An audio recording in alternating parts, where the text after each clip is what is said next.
Dieu a promis à Abraham et à ses descendants qu'il recevrait le monde. Cette promesse a été faite non parce qu'Abraham avait obéi à la loi, mais parce que Dieu l'a considéré comme juste à cause de sa foi. Si ceux qui obéissent à la loi étaient les seuls à recevoir les biens promis, alors la foi serait inutile et la promesse de Dieu n'aurait plus de sens.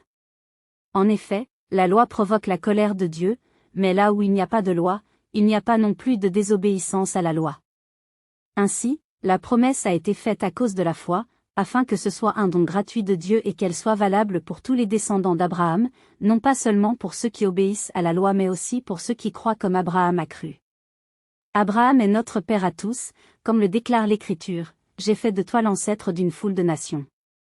Il est notre Père devant Dieu en qui il a cru, le Dieu qui rend la vie aux morts et fait exister ce qui n'existait pas. Abraham a cru et espéré, alors que tout espoir semblait vain, et il devint ainsi l'ancêtre d'une foule de nations, selon ce que Dieu lui avait dit, tel sera le nombre de tes descendants.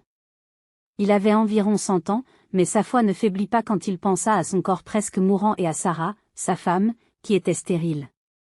Il ne perdit pas confiance et ne douta pas de la promesse de Dieu, au contraire, sa foi le fortifia et il loua Dieu. Il était absolument certain que Dieu a le pouvoir d'accomplir ce qu'il a promis. Voilà pourquoi il est dit d'Abraham que, à cause de sa foi, Dieu l'a considéré comme juste.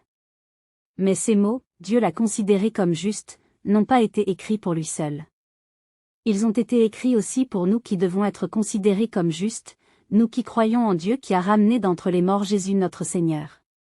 Il a été livré à la mort à cause de nos péchés et Dieu l'a ramené à la vie pour nous rendre justes devant lui. Romains 4, 13-25.